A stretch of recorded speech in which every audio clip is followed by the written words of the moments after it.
మీ జాతకంలో కనుక ఈ పాయింట్స్ ఉంటే మీరు బిజినెస్కి డెఫినెట్గా సూట్ అవుతారు. ఇప్పుడు ఫస్ట్ ఏదో ఒక ఆస్ట్రాలజీ సాఫ్ట్వేర్ తీసుకొని మీ డేట్ టైం ప్లేస్ ఎంటర్ చేసి అది కేపీ సిస్టంలో పెట్టండి.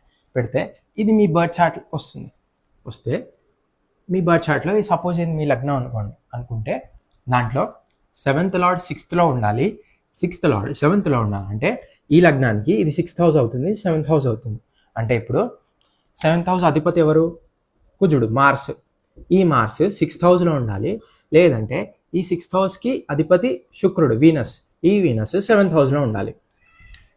ఇంకో point, 7th lord in 6th lord star, 6th lord in 7th lord star. అంటే ఈ కుజుడు శుక్రుడు నక్షత్రంలో ఉండాలి, లేదంటే ఈ శుక్రుడు కుజుడు నక్షత్రంలో అయినా ఉండాలి. ఇంకో point, 7th lord in second house, second lord in 7th house. అంటే ఈ లగ్నానికి ఇది సెకండ్ హౌస్ అవుతుంది. ఈ సెకండ్ హౌస్కి అధిపతి ఎవరు? బుధుడు, అంటే మెర్క్యూరీ. ఇప్పుడు ఈ 7th లార్డ్ మార్స్ సెకండ్లో ఉండాలి, ఆర్ ఈ సెకండ్ లార్డ్ అయిన బుధుడు 7th హౌస్లో ఉండాలి. 7th lord in 11th house, 11th lord in 7th house. అంటే ఈ లగ్నానికి ఇది 11th హౌస్ అవుతుంది.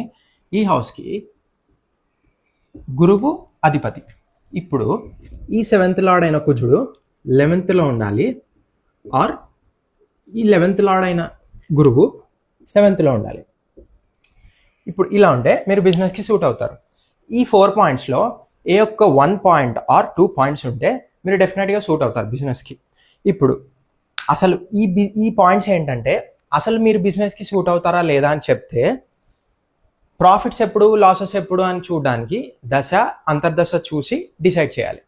ఇప్పుడు మనం నెక్స్ట్ వీడియోలో ఏ పాయింట్స్ ఆర్ ఏ కాంబినేషన్స్ ఉంటే మీరు బిజినెస్కి సూట్ అవ్వరో నెక్స్ట్ వీడియోలో చూద్దాం.